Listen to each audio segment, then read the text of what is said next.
नमस्कार दोस्तों। कल के वीडियो में हमने एब्स्ट्रैक्ट अलजेब्रा का जो टॉपिक था कॉन्जुगेट एलिमेंट उसको कंप्लीट किया था। आज हम उस टॉपिक के बाद जो नया टॉपिक ऐड हुआ है कैलकुलस में उसको आज हम पढ़ेंगे। तो आपके जो नया टॉपिक ऐड हुआ है सेकंड ग्रेड में वो ऐड हुआ है कर्वेचर। बड़ा ही आसान टॉपिक है ये कर्वेचर। इसमें आपके 6-7 सूत्र हैं, उनसे रिलेटेड कुछ क्वेश्चन है, कुछ इंपॉर्टेंट रिजल्ट्स हैं, बस इतना ही मैटर है। तो आज हम इस कर्वेचर टॉपिक को पूरे ध्यान से पढ़ेंगे। तो सबसे पहले तो हम समझते हैं कि ये जो कर्वेचर है ये होती क्या है। कर्वेचर का अर्थ ये है दोस्तों कि हम किसी रास्ते पर जा रहे हैं तो उस रास्ते पर कितना मोड़ है, कितना घुमाव है, वही वक्रता है। जैसे मैं एक एग्जाम्पल के तौर पर आपको बताता हूं कि एक व्यक्ति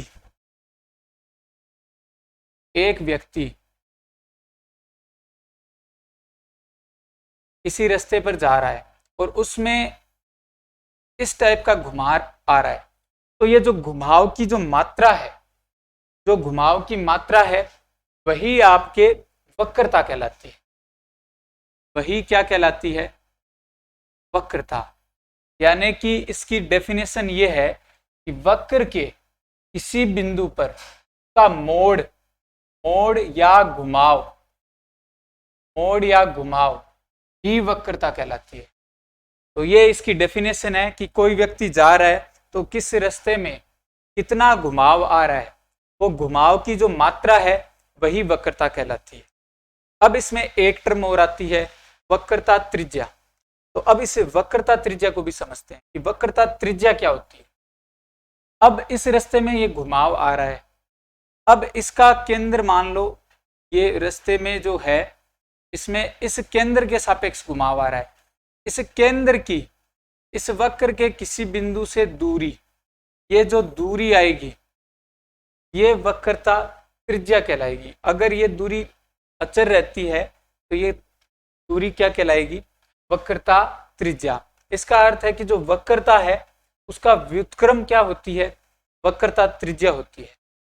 वक्रता त्रिज्या का अर्थ है कि केंद्र से उसके जो परिधि पर कोई बिंदु है उसकी जो दूरी है वो दूरी क्या कहलाती है?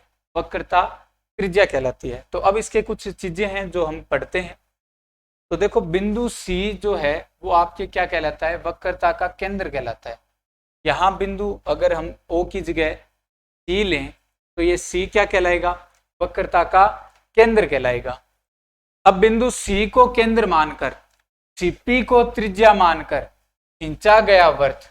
अब इस C को केंद्र माना, P वक्र पर कोई बिंदु लिया और CP को त्रिज्या मानकर कोई एक वृत्त खींचा, इसको एक पूरा वृत्त बनाया, तो ये जो वृत्त बनेगा ये वृत्त कहलाएगा वक्रता वृत्त। ठीक है, तो CP को त्रिज्या मानकर खींचा गया वृत्त क्या कहलाता है? वक्रता वृत्त कहलाता है। अब दूरी CP को वक्र की वक्रता त्रिज्या कहते हैं, जिसे हम कहते हैं रेडियस ऑफ कर्वेचर। तो इस दूरी CP को हम क्या कहेंगे? वक्र की वक्रता त्रिज्या। इसे सामान्यतः ग्रीक अक्षर रो से प्रकट करते हैं। इस CP को लिखने का जो तरीका है वो हम रो से लिखते हैं। ठीक है, इसके अलावा इस वक्रता त्रिज्या का व्युत्क्रम यानी कि 1/PC को हम क्या कहेंगे? P पर वक्र की वक्रता कहेंगे। यानी कि वक्रता त्रिज्या का व्युत्क्रम क्या होता है? वक्रता होती है, और वक्रता का व्युत्क्रम वक्रता त्रिज्या होती है। यानी दोनों आपस में परस्पर व्युत्क्रम होते हैं। वक्रता का व्युत्क्रम वक्रता त्रिज्या और वक्रता त्रिज्या का व्युत्क्रम वक्रता। तो ये इसकी चौथा पॉइंट है। अब इसके बाद पांचवा पॉइंट कि P से गुजरती हुई P पर वक्रता वृत्त की कोई जीवा, P से अगर कोई जाने वाली P पर वक्रता वृत्त की, इस वृत्त की कोई जीवा, जैसे इस टाइप की कोई जीवा जा रही है, तो ये जो जीवा है मैं एक बार दोबारा दिखा देता हूँ। ये जीवा जा रही है, तो ये जीवा क्या कहलाएगी? वक्रता जीवा कहलाएगी। पी से गुजरती हुई वक्रता वर्त की, इस वर्त की यानी कि वर्त के अंदर स्थित जीवा क्या कहलाएगी? वक्रता जीवा कहलाएगी।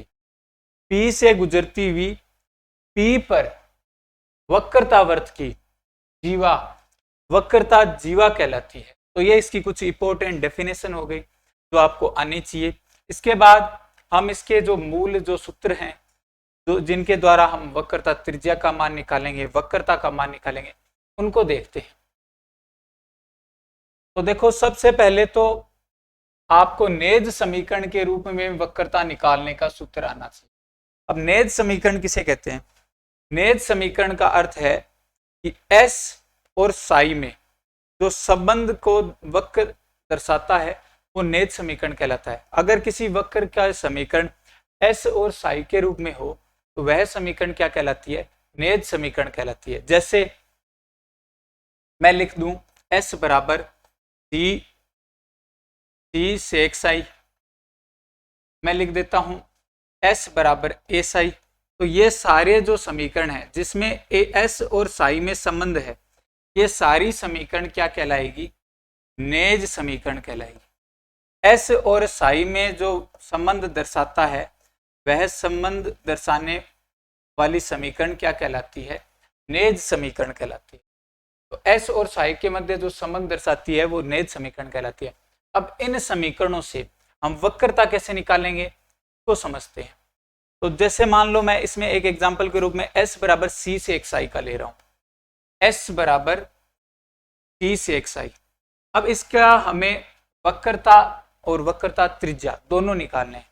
तो सबसे पहले इस s और साई में जो संबंध है इसका आपको साई के सापेक्ष, या तो साई के सापेक्ष या s के सापेक्ष आपको अवकलन करना पड़ेगा।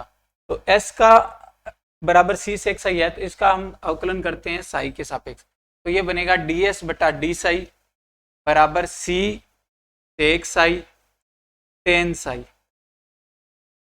अब इस ds बटा डी साई है, ये आपके वक्रता त्रिज्या का सूत्र है जो यहां दे रखा है।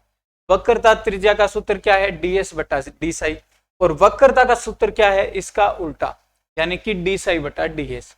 तो अगर हमें वक्रता त्रिज्या निकालनी है तो हम ds बटा डी साई निकालेंगे, वक्रता निकालनी है तो डी साई बटा ds निकालेंगे।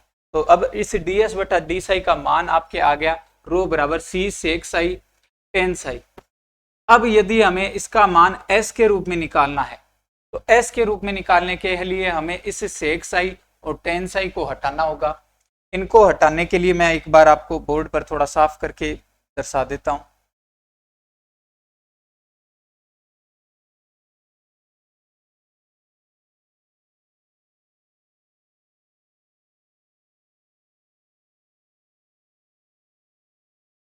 अब इसमें आपको इस सेक साई और टेन साई को हटाने के लिए क्या करना होगा? इस समीकरण से सेक साई का मान रखना होगा। सेक साई का मान इस समीकरण से आपके आएगा s अपॉन सी। तो ये मान मैं इसमें रख दूंगा तो ये बनेगा s अपॉन सी। ऐसे ही टेन साई का मान आएगा अंडर रूट के अंदर sec square psi minus one, और उस सेक स्क्वायर साई में मैं मान रख दूंगा सेक स्क्वायर साई का, तो एस स्क्वायर अपॉन सी स्क्वायर माइनस वन, ये मान रख दिया। अब इसको मैं सोल्व करूंगा, सी से सी कट जाएगा, एस बाहर रह जाएगा, अंदर सी स्क्वायर लघुत्तम आएगा तो बनेगा एस स्क्वायर अंडर रूट में माइनस सी स्क्वायर और बट्टे में सी। तो ये इसकी वक्रता त्रिज्या आ गई। तो इस हिसाब से आप नेज समीकरणों के किसी भी नेज समीकरण की वक्रता त्रिज्या निकाल सकते हो, वक्रता निकाल सकते हो। तो ये आप इसमें नेज समीकरण जो इसका पहला रूप है इसके माध्यम से निकाल सकते हो। अब इसके बाद बात करते हैं अगले रूप की। अगला रूप है कार्तीय समीकरण का। कार्तीय समीकरण का अर्थ है x और y के रूप में आपको वक्र में संबंध दिया जाएगा। आपको एग्जाम में ऐसा दे देगा कि y स्क्वायर बराबर 4x की वक्रता त्रिज्या निकालो, यानी कि y और x के रूप में एक संबंध दे देगा वक्र के, और फिर आपसे पूछेगा कि इस ए बिंदु पर वक्रता त्रिज्या निकालो। या ए टू ए बिंदु पर, सॉरी में ए टू ए बिंदु आएगा, तो ए टू ए बिंदु पर वक्रता त्रिज्या निकालो। तो इन पर आपको वक्रता त्रिज्या निकालने के लिए क्या करना होगा, इस सूत्र का प्रयोग करना होगा। सूत्र क्या है, सूत्र है वक्रता त्रिज्या रो बराबर है 1 कोष्टक के अंदर 1 plus dy by d x का होल स्क्वायर की पावर 3/2 बट्टा d2y by d x square. आसान सा सूत्र है, एक दो बार आप पढ़ोगे आपको याद हो जाएगा। क्या सूत्र है, रो बराबर कोष्टक मंजिला कोष्टक plus 1 plus dy by d x का होल स्क्वायर का कोष्टक बंद की पावर 3/2 बट्टा d2y by d x square. तो ये इसका सूत्र है कार्तीय समीकरण का। यह सूत्र एग्जाम की दृष्टि से बहुत ही महत्वपूर्ण है, आपको आना चाहिए। इस सूत्र की सहायता से आप एक्स वाई में जो संबंध दे रखा है किसी वक्र का, उसकी वक्रता त्रिज्या निकाल सकते हो, साथ में आप वक्रता भी निकाल सकते हो।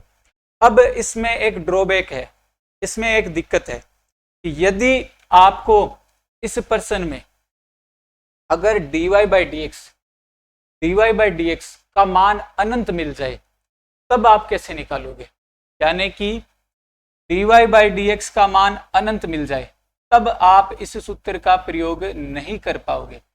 तो dy बाई डी एक्स का मान अनंत मिलने का क्या अर्थ है कि आपकी जो x अक्ष पर जो x अक्ष से कोण बनाती हुई जो स्पर्श रेखा है, उस स्पर्श रेखा का कोण 90 डिग्री हो गया, अर्थात x अक्ष पर स्पर्श रेखा क्या हो गई, लंब हो गई। तो इस कंडीशन में आप dy बाई डी एक्स रखोगे तो यह आपके अनंत बट्टा अनंत रूप टाइप का बनेगा, और जिसके कारण आप वक्रता त्रिज्या नहीं निकाल पाओगे। तो जब स्पर्श रेखा x अक्ष पर लंब दे या फिर dy बाई डी एक्स का मान अनंत आ जाए, तब उस कंडीशन में आपको ये नीचे वाला सूत्र लगाना होगा। दो चीजें हैं जो आपको ध्यान से समझनी है कि यदि dy बाई डी एक्स का मान किसी बिंदु पर अनंत आ जाए या स्पर्श रेखा किसी वक्र की स्पर्श रेखा अगर x अक्ष पर लंब हो, तो उस कंडीशन में वक्रता त्रिज्या का सूत्र ये नीचे वाला होगा। क्या सूत्र होगा कि आपको dy बाई डी एक्स की जगह dx बटा dy लिखना होगा, और d2y by d x square की जगह आपको लिखना होगा d2x बटा dy स्क्वायर।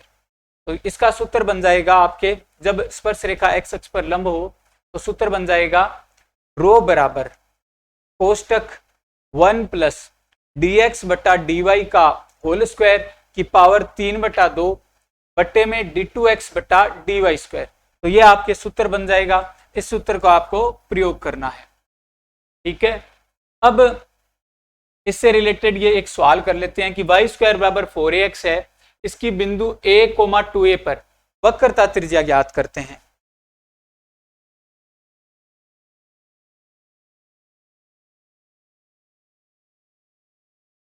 इस बिंदु पर वक्रता त्रिज्या ज्ञात करते हैं। तो देखो, आपको वक्रता त्रिज्या ज्ञात करनी है तो आपको इसका अवकलन करना होगा। तो 2y y डैश, आप इसको इस रूप में लिख सकते हो ताकि आसानी से सरल हो। dy बाई डी एक्स को एक बार आप y डैश के रूप में लिख सकते हो ताकि आप आसानी से सरल कर पाओ। तो इसका अवकलन किया मैंने x के सापेक्ष, तो बनेगा 2y y डैश बराबर 4a, x के सापेक्ष अवकलन है तो ये बना 1। अब इस पर ये पॉइंट रख के देखो, तो a टू a रखोगे तो इससे जो y डैश है इसका मान आएगा आपके 2 गुणा 2a गुणा y डैश बराबर 4a, तो इससे y डैश का मान आ जाएगा 1। अब इसका एक बार और अवकलन करोगे, तो एक बार और अवकलन करोगे तो बनेगा y डैश का square plus y double dash बराबर 0। ठीक है, अब इसमें ये मान रख दोगे y डैश का, तो ये y डैश की जगह 1 रख दिया। अब y की जगह ये मान रख दोगे, पॉइंट रखना है, बिंदु रखना है, तो ये 2a रख दोगे, 2a गुणा y डैश डबल डैश बराबर 0। तो इससे y डबल डैश का मान आपके आ जाएगा -1/2a। तो इस प्रकार आपने इस पॉइंट पर a टू a पर y डैश का भी मान निकाल लिया, y डबल डैश का भी निकाल लिया। ये मान आपको इसके सूत्र में रखने हैं। तो रो बराबर आपके आ जाएगा 1 प्लस 1 का स्क्वायर की पावर 3/2 बट्टा -1/2a। अब इसको सोल्व करेंगे तो ऊपर आ जाएगा माइनस का 2a, ये हो गया 2 की पावर 3/2, इसका मान आ जाएगा 2√2। तो आपके इसको सोल्व करोगे तो बनेगा 4√2a, और ये माइनस का, पर त्रिज्या कभी माइनस में नहीं होती इसलिए आपको प्लस में लेना है। इसका मान आ जाएगा 4√2a। इस टाइप से आप मान निकाल सकते हो। तो होपफुली आपको समझ में आ गया होगा। दोबारा देखिए हमने क्या किया है, हमने y² बराबर 4x वक्र दे रखा है और हमें a to a पॉइंट पर इसकी वक्रता त्रिज्या ज्ञात करनी है। तो सबसे पहले तो जो वक्र का समीकरण है इसका x के सापेक्ष अवकलन करेंगे। x के सापेक्ष अवकलन करेंगे तो बनेगा 2y डैश बराबर 4a। अब इसके अंदर एक बार ये पॉइंट रख के देखेंगे, तो पॉइंट रखेंगे तो a to a पॉइंट रखा तो ये बना 2 गुणा 2a गुणा y डैश बराबर 4a, इससे y डैश का मान आया 1। अब एक बार हमें y डैश का तो मान निकाल लिया हमने, अब हमें y डबल डैश का निकालना है। तो इसका पुनः अवकलन किया तो बनेगा y डैश का स्क्वायर प्लस y गुणा y डबल डैश बराबर 0। 1 का स्क्वायर, y डैश का मान 1 आया था वो रख दिया पॉइंट पर, तो 1 का स्क्वायर प्लस इस पॉइंट पर y का मान है 2a है तो 2a रख दिया, 2a गुणा y डबल डैश बराबर 0, इससे y डबल डैश का मान आ गया -1/2a। ये सारे मान y डैश के मान y डबल डैश के मान सूत्र में रख दिए, तो बना रो बराबर कोष्टक 1 प्लस 1 का स्क्वायर की पावर 3/2 बट्टा -1/2a। अब इसको सोल्व किया तो आपके आंसर आ जाएगा 4√2a। ठीक है, तो अब ये हमने कार्तीय समीकरण की बात कर ली। के बाद आगे और सूत्र हैं प्राचलिक रूप में। प्राचलिक रूप क्या होता है? प्राचलिक रूप का अर्थ है कि जब आपको जो x और y जो निर्देशांक है वो किसी अन्य चर के रूप में दी गए हो। x आपको t के रूप में दिया गया है, यानी फलन है t का x, और ऐसे ही y भी फलन है t का। तब इस कंडीशन में आपके रो का सूत्र ये हो जाएगा। रो का सूत्र यानी कि वक्रता त्रिज्या का जो सूत्र है वो हो जाएगा x dash square plus y dash square की पावर 3/2 बटा x डैश गुणा y double dash minus x double dash गुणा y डैश, या उल्टा भी लिख सकते हो उसको y डैश गुणा x डबल डैश। तो सूत्र है आपके रो बराबर x dash square plus y dash square की पावर 3/2 बटा x डैश गुणा y double dash minus y dash गुणा x डबल डैश। ये इसका सूत्र है। इससे रिलेटेड जो सवाल है वो हम आगे देखेंगे। अब है मूल बिंदु पर वक्रता त्रिज्या। जब भी आपको मूल बिंदु 0, 0 पर वक्रता त्रिज्या पूछे तब आपको ये वाला सूत्र लगाना है। मूल बिंदु पर वक्रता त्रिज्या का आसान सा सूत्र है कि रो बराबर आपको लिखना है 1 प्लस p का स्क्वायर की पावर 3/2 बटा q। अब p क्या है? p है आपका dy बाई dx, और dy बाई dx किस पर है? मूल बिंदु पर, यानी कि 0, 0 पर। और q क्या है? q है द्वितीय कोटि का अवकलज, यानी कि d2y बाई dx स्क्वायर, और किस बिंदु पर? 0, 0 पर। तो ये इसका मूल बिंदु पर वक्रता त्रिज्या का सूत्र है जो आपको आना चाहिए।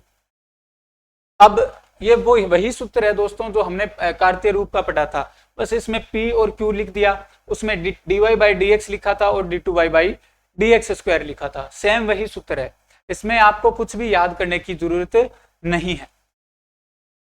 अब न्यूटन विधि द्वारा ये भी सूत्र आपको एग्जाम की दृष्टि से ध्यान रखना है, कई बार इससे रिलेटेड क्वेश्चन पूछे जाते हैं। अब ये सूत्र कब लगता है इसको आप समझो कि यदि कोई वक्र मूल बिंदु से गुजरता है, पहली कंडीशन तो इसमें है कि वक्र 0, 0 से गुजरेगा, यानी कि वक्र की जो समीकरण होगी उस वक्र की समीकरण में 0, 0 संतुष्ट होगा। और x अक्ष, ये ध्यान से समझना, x अक्ष मूल बिंदु पर उसकी स्पर्श रेखा हो। x अक्ष क्या हो? मूल बिंदु पर उसकी स्पर्श रेखा हो। जैसे मैं एक एग्जांपल के तौर पर बताता हूं, ये आपका वक्र है, इसको आप भली भांति जानते होंगे, ये है x स्क्वायर बराबर 4ay। ये मूल बिंदु से गुजर रहा है, साथ में इसके जो मूल बिंदु पर है x अक्ष क्या है? स्पर्श रेखा है। तो इस वक्र के लिए आपको जब वक्रता त्रिज्या निकालनी है तो आपको क्या करना होगा कि x स्क्वायर में भाग देना होगा 2y का। ये बराबर में एक्स स्क्वायर दे रखा है, इसमें भाग देना होगा 2y का। तो ये 2y का भाग दोगे, भाग दिया। भाग देने के बाद आपको दोनों तरफ जो बट्टे वाला है इसको ध्यान से समझना कि जो बट्टे वाला है उसकी लिमिट 0 की ओर करनी है। तो इसमें एक्स स्क्वायर के बट्टे में 2y है, यानी एक्स एक्स स्पर्श रेखा है, तो एक्स एक्स पर y बराबर 0 होता है। एक्स एक्स पर क्या होता है, y बराबर 0 होता है। तो आपको यहाँ लिमिट y टेंस टू 0 लिखनी है। लिमिट किसकी 0 लिखनी है, y की। एक्स एक्स पर स्पर्श रेखा है, एक्स एक्स पर आपको स्पर्श रेखा है, तो आपको y क्या करना है, 0 की तरफ करना है। तो limit y tends to 0 x square बटा 2y, इसका जो मान आएगा वही आपके वक्रता त्रिज्या होगी। तो इस पर्सन में देखो y से y कट गया, 2 से 2 कट गया, तो ये कितना मान आया, 2a मान आया। तो इस वक्र की, इस परवलय की, एक्स स्क्वायर बराबर 4ay परवलय की मूल बिंदु पर वक्रता त्रिज्या कितनी आएगी, 2a आएगी। ठीक है, तो ये सूत्र आपको ध्यान में रखना है। आपको मैं दोबारा बता देता हूं इस सूत्र के बारे में कि यदि कोई वक्र मूल बिंदु से गुजरता हो, पहली कंडीशन तो क्या है, मूल बिंदु से गुजरता हो, और दूसरी कंडीशन क्या है, मूल बिंदु से गुजरने के साथ ही उसकी एक्स अक्ष स्पर्श रेखा हो, एक्स अक्ष क्या हो, स्पर्श रेखा हो, तो उसकी मूल बिंदु पर वक्रता त्रिज्या limit y tends to 0 x square बट्टा 2y से लिखी जाएगी। और इसका जो मान आएगा वो आपके इस परवलय के लिए कितना आएगा, 2a आएगा। ये भी इंपॉर्टेंट रिजल्ट है, तो आप ध्यान में रखना कि कितना आएगा मान, 2a। क्योंकि आपका जो सेकंड ग्रेड का एग्जाम है उसमें जो कई इंपॉर्टेंट रिजल्ट है उन्हीं से क्वेश्चन पूछ लिए जाते हैं। तो ये आपका इंपॉर्टेंट रिजल्ट है जो आपको आना चाहिए। ठीक है, अब इसके बाद आगे देखते हैं। यदि मूल बिंदु पर वाई एक्स की स्पर्श रेखा हो, अभी तो हमने एक्स एक्स की बात की थी, अब यदि वाई एक्स की स्पर्श रेखा हो, मूल बिंदु पर स्पर्श रेखा कौन है, अब वाई एक्स है, तो इसका एक एग्जाम्पल देखते हैं। अब इसमें देखो मूल बिंदु पर यह वक्र स्पर्श कर रहा है, और स्पर्श करने के साथ ही इसकी मूल बिंदु पर स्पर्श रेखा कौन सी अक्ष है, वाई अक्ष है। तो ये इस कंडीशन को सेटिस्फाई कर रहा है। यदि मूल बिंदु पर वाई अक्ष उसकी स्पर्श रेखा हो तो वक्रता त्रिज्या रो बराबर, रो कैसे लिखी जाएगी, लिमिट, अब वाई अक्ष स्पर्श रेखा है तो वाई अक्ष के लिए एक्स का मान किसकी तरफ जाएगा, 0 की तरफ जाएगा। तो लिमिट किसने आएगी, लिमिट आएगी x tends to 0, limit x tends to 0 आएगी, और जिसकी लिमिट 0 की तरफ जाएगी वो हमेशा बट्टे में आएगा। तो ये 2x बट्टे में आएगा, ऊपर क्या आएगा, वाई स्क्वायर आएगा। तो इसका सूत्र क्या हो गया, रो बराबर limit x tends to 0, limit x tends to 0 y square बट्टा 2x, वाई स्क्वायर बट्टा 2x। अब इसमें मान निकाल सकते हो आप वाई स्क्वायर का मान रख दो, तो limit x tends to 0 4ax बट्टा 2x, 2 से 2 कट गया, 2 से 4 दो बार कट गया, तो इसका भी मान आएगा 2a। तो दोनों का ही सेम आता है, 2a आता है। अब आपको कई बार क्या होता है एग्जाम में, a का मान देकर, जैसे यहाँ वक्र वाई स्क्वायर बराबर 4ax की जगह आपको वक्र दे देगा वाई स्क्वायर बराबर 8x, यानी a की जगह आपको 2 दे देगा, और फिर पूछेगा कि इसकी वक्रता मूल बिंदु पर कितनी आएगी। तो यहाँ a की जगह 2 है, तो आप डायरेक्ट इस सूत्र में मान रख सकते हो, तो 2 इंटू 2 कितना आ जाएगी, 4 आ जाएगी। तो जब भी आपको इस टाइप के क्वेश्चन पूछे तो आपको थोड़ा कॉमन सेंस का यूज करना है ताकि आपका टाइम बचे। तो वाई स्क्वायर बराबर 8x की आपको मूल बिंदु पर वक्रता त्रिज्या पूछे तो कितनी आएगी, 4 आएगी। ये आपको समझ में आ गया होगा। अब इसके बाद आगे देखते हैं, आगे है ध्रुवीय समीकरण की। अब देखो ध्रुवीय समीकरण का अर्थ है पोलर फॉर्म, r बराबर एफ थीटा के रूप में। अब r बराबर एफ थीटा के रूप में हो तो इसकी जो वक्रता त्रिज्या है वो वक्रता त्रिज्या हम कैसे निकालेंगे, वो निकालेंगे रो बराबर limit theta tends to 0 r upon 2 theta. देखो सभी में 2 थीटा या 2x या 2y आ रहा है, तो हमेशा आप इस बात का ध्यान रखना कि बट्टे में 2 थीटा 2x या 2y आएगा। तो रो बराबर क्या आएगा, limit theta tends to 0 r upon 2 theta. ये इसका ध्रुवीय समीकरण के लिए वक्रता त्रिज्या का सूत्र हो गया। एक और भी है जो सूत्र हम आगे देखेंगे। अब आगे देखो, एक चीज और दे रखी है आपके इंपॉर्टेंट फैक्ट के रूप में। वो फैक्ट है कि वर्त के किसी बिंदु पर वक्रता कितनी होती है, अचर होती है। कि जब भी आप वर्त की कोई वक्रता की बात करोगे तो वर्त की जो घुमाव है, पूरे वर्त पर जो घुमाव है, वक्रता का अर्थ है घुमाव, पूरे वर्त पर जो घुमाव है वो एक जैसा ही रहता है। इसलिए जो वक्रता है वो कैसी रहती है, अचर रहती है। और इसका मान कितना आता है ये भी आप ध्यान में रखना कि जो वक्रता है वो वक्रता त्रिज्या का व्युत्क्रम होती है, यानी कि 1/, वक्रता त्रिज्या आएगा। और इस वक्रता त्रिज्या का मान, वक्रता त्रिज्या का मान वर्त के लिए त्रिज्या के बराबर होता है। वक्रता त्रिज्या का मान वर्त के लिए किसके बराबर होता है, त्रिज्या के बराबर। यानी कि ये वक्रता का मान कितना आ जाएगा, 1/a आ जाएगा। वक्रता का मान कितना आएगा, 1/a। तो आपको ध्यान रखना है कि वर्त की वक्रता त्रिज्या अचर होती है और इसका मान त्रिज्या का व्युत्क्रम होता है, यानी कि 1/a होता है। ठीक है। अब इस वर्त की हम, इस जो वक्र है इसकी वक्रता त्रिज्या ज्ञात करते हैं। एक बार वॉल्यूम दे रखा है आपको बाद में इनके जो इंपॉर्टेंट रिजल्ट है वो आप थोड़े ध्यान में भी रख लेना। बाकी आप एग्जाम में सोल्व तो कर ही लोगे, पर टाइम बचाने के लिए आप जो इंपॉर्टेंट रिजल्ट है जो मैंने लिखाए हैं और इन 1-2 क्वेश्चन के, इनके आप याद करने की कोशिश करना ताकि आपका एग्जाम में टाइम बचे। अब देखो इसमें दे रखा है वॉल्यूम, वॉल्यूम x³ + y³ बराबर 3axy के बिंदु 3a/2 3a/2 पर वक्रता त्रिज्या 3√2a/16 होती है। तो यह आप वक्रता त्रिज्या निकालोगे। कैसे निकालोगे, सबसे पहले तो इस समीकरण का अवकलन करोगे। तो अवकलन करता हूं मैं इसका x के सापेक्ष, तो ये बनेगा 3x², x³ का तो 3x² हो गया, प्लस y³ का हो गया 3y² और साथ में आ गया y डैश बराबर 3ax y dash plus y। तो ये इसका अवकलन हो गया। अब हमें क्या करना है, हमें एक बार पॉइंट रखना है 3a/2 3a/2। तो मैं यहाँ पॉइंट रखता हूं। तो देखो 3 से 3 सारे कट रहे हैं, काट दिए। तो ये बनेगा 9a²/4 plus 9a²/4 y dash बराबर a 3a/2 y dash plus 3a/2। अब 3a²/2 भी कट रहा है तो वो भी काट देते हैं। तो ये बनेगा 3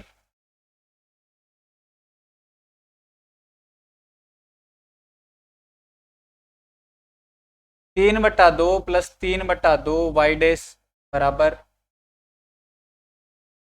y डैश प्लस 1। ये इसका मान बनेगा। अब इसको सोल्व करते हैं। तो मैं इसको इस तरफ ले आता हूं तो y डैश बनेगा 1/2 y डैश, इस 3/2 को दूसरी तरफ ले जाता हूं तो ये बनेगा माइनस का 1/2। इससे y डैश का मान आ जाएगा आपके -1। तो y डैश का मान आपके आ रहा है -1। तो सोल्व किया है, कैसे किया है कि ये 9a²/4 9a²/4 है। यहां से मैंने 3a²/2 कॉमन ले लिया। 3a²/2 को इससे काटा तो यहाँ बनेगा 3/2 और यहाँ भी बचेगा 3/2 y डैश। यहाँ 3a²/2 कॉमन आया तो केवल बचेगा y डैश और यहाँ बचेगा 1 y डैश प्लस 1। अब y डैश वालों को एक तरफ ले आया तो 3/2 y डैश में से y डैश गए तो 1/2 y डैश बचा। यहाँ एक में से ये 3/2 घटा दिया तो माइनस का 1/2। अब 1/2 का 1/2 में भाग दे दिया तो ये बचेगा माइनस का 1। अब ये तो मान आ गया y डैश का। अब इससे हमें y डबल डैश भी निकालना है तो इसका एक बार और करना पड़ेगा। तो ये एक बार मैं 3 हटा देता हूं, ये 3 मैंने हटा दिए। अब इसका सीधा ही कर रहा हूं तो ये बनेगा 2x plus 2y y dash square plus y square y double dash बराबर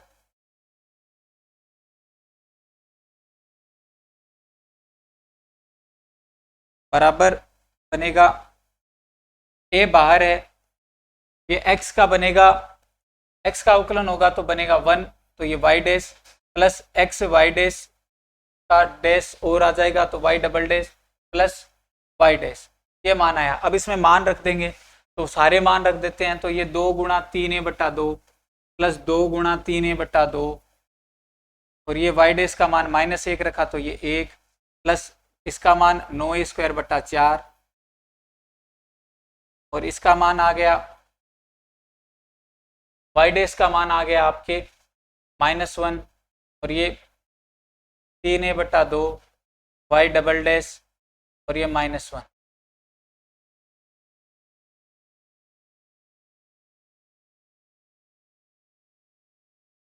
अब ये 2 से 2 कट गया, 2 से 2 कट गया, तो ये 3a 6a हो गया, तो ये 6a हो गया प्लस आ गया 9a² y डबल डैश बराबर ये -2 हो गया, -1 और -1 कितने हो गए, -2, -2 को a से गुणा किया तो माइनस का 2a और a को अंदर गुणा किया तो बनेगा 3a² 2 y डबल डैश।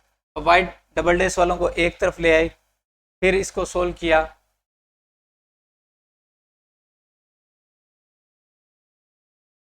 तो ये 6 2 ये 8 हो गई, यहाँ हो गया 3a² 2 और ये हो गया 1 -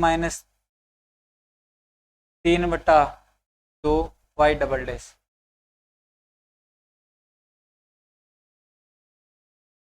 अब इसका मान आ जाएगा माइनस का 3a² 4 y डबल डैश। अब इसको सोल्व किया तो ये बनेगा y डबल डैश बराबर -32/3a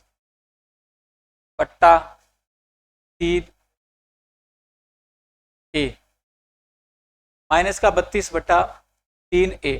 तो इस टाइप से आपके बनेगा। अब इस y डबल डैश का जो मान है वो आप मूल समीकरण में लिखोगे और आप इसको सोल्व करोगे तो आपका आंसर आएगा 3√2/3√2a/16।